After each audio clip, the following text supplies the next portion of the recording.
Alright guys, it's Vaul here, and I finally managed to find a Protoss opponent for you to show off a game. I really wanted to do a video commentary with Protoss in it because I haven't shown any Protoss on my YouTube channel, and honestly I only play against Protoss players once every 5 to 10 games. And what was interesting about this particular match is that my opponent, as you can see here, building a proxy pylon to then go proxy gateway. And what actually happened is that this guy did this to me the previous game we played. And this is a ladder game, this is like an auto matchmaking game. And we got paired again. So what happened the previous game was it was Terran versus Protoss on a map called Scrap Station, which is a 2-player map. And the main feature about that map for Terran is that the choke point at the front of your base is extremely wide. You need a barracks and 3 supply depots to totally wall it off. And I messed up my supply depot line to wall it, even though I scouted his cheesy proxy gateway and I lost. And then I clicked search for a game again and I got him again, and he's actually picked random both games, and he's got Protoss both games, and as you can see he's building a proxy gateway both games. And what did you see that there? His probe got blocked in by his own gateway. So this guy is obviously not that good a player. I mean, he's just building proxy gateways. I've lost to him the first time, hopefully trying to defeat him the second time. I didn't know about his gateways until I saw his probe sort of going back and forward around the middle, around in front of my base. So I just checked back here and saw his gateways this time. So I thought, oh, better make a proper wall this time and see if I can actually beat the guy. So we're in for a bit of an exciting game now. Terran versus Protoss, classic StarCraft 1, double proxy gateway outside of your base. Hate having to face this as Terran when you don't see it coming. You just lose because the zealots are way more powerful than your stuff at the start of the game. And just to be annoying, I have to finish my barracks. I sent some SCV around, just start working on that pylon just to annoy him, meaning that he had to sort of keep one eye on it later on if I managed to get it down to low health. But he's got his gateways up. He's put the chrono boost on both gateways. Now that's something you can actually save up for. So last commentary I talked about how the Terrans have got that mule system where they can build that mule SCV type thing to harvest you more minerals as a replacement for using energy on comsat scans. And Zerg can use extra larvae to, boost their economy. By the way, Zealous going for the wall, but too quick for that. Just moving with the SCV, no panic, just going to repair it and send them away. Now back to Protoss. The metagame macro thing that they get is called the Chrono Boost, and it's something which you can use from your Nexus, of course, and it takes 50 energy to use, just like creating a mule or using a comsat scan. And what it does is that you select your Nexus, click Chrono Boost, and then click on one of your buildings. It could be your Nexus or it could be one of your gateways, and it speeds up production from that building. So you can make it speed up probe production quicker, or you can make it speed up zealot production quicker. And as you saw there, he was choosing to use that Chrono Boost on his gateways to get quick zealots so he can charge up the wall. But it's not going to happen, mate. I mean, that's a wall with SCVs behind it and Marines, so there's no way it's going to get through. What's important is what he does now, given that he's got map control. He's got the zealots outside of my base, so he could either try and put more pressure on, get other units in, try and get over the wall somehow, or he can just go and expand, or he can tech up quickly. Now, I wasn't really sure what he was going to do. I didn't use a comsat scan here. I just wanted to boost my economy because I didn't want to fall behind. I was just going to assume that he was going to do probably the most dangerous thing possible, which, to be honest, at this point would be to fast expand. The most effective thing for him to do would just be to get tons of bases and economy, and just because I was so scared about moving out, because I've faced some really devastating Protoss charges before with zealots and dark stalkers, even immortals, and that annoying sentinel that puts up the big force field.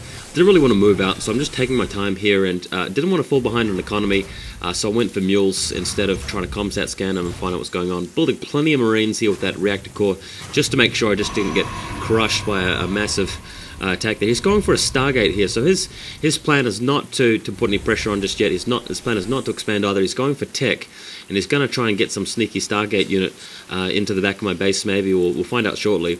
Got an engineering bay there because I suspected at this point he might be taking to Dark Templars and just going to go through the front that way.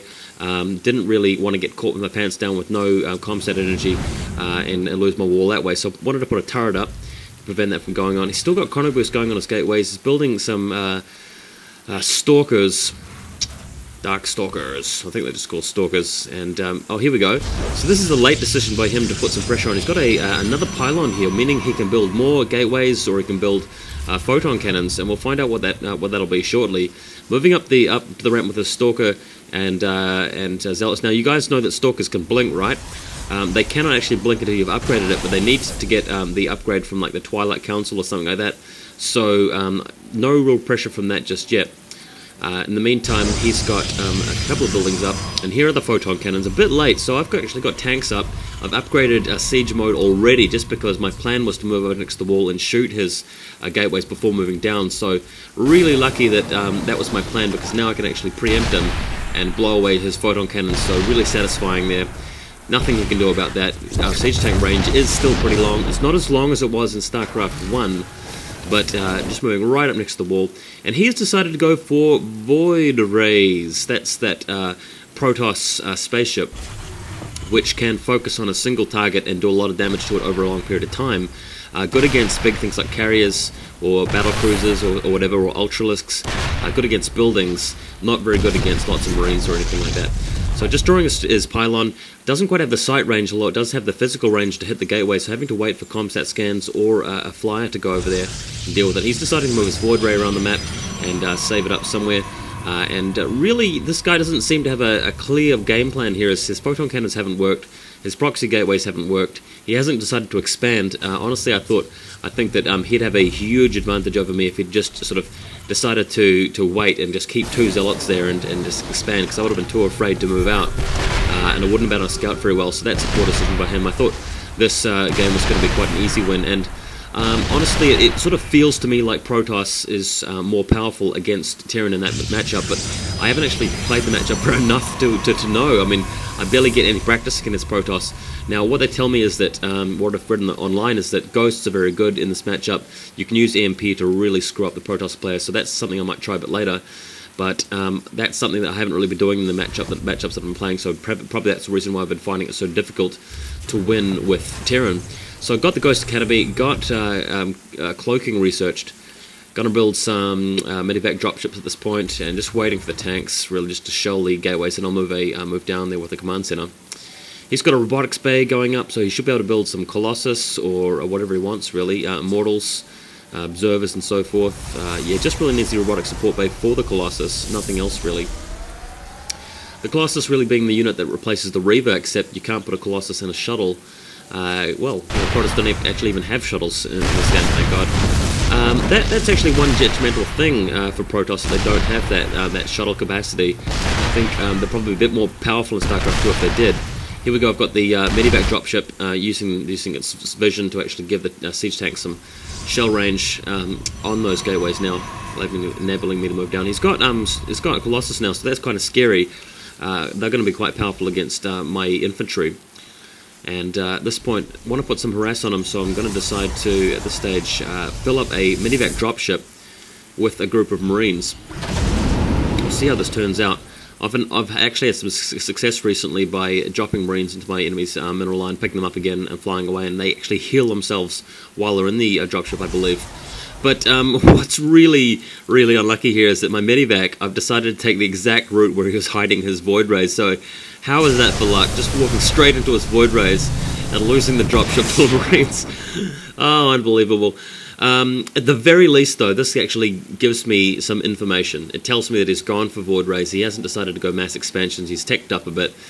So therefore, I can actually build missile turrets at the back of my base, make sure my command center doesn't suddenly die to like 10 Void Rays moving in.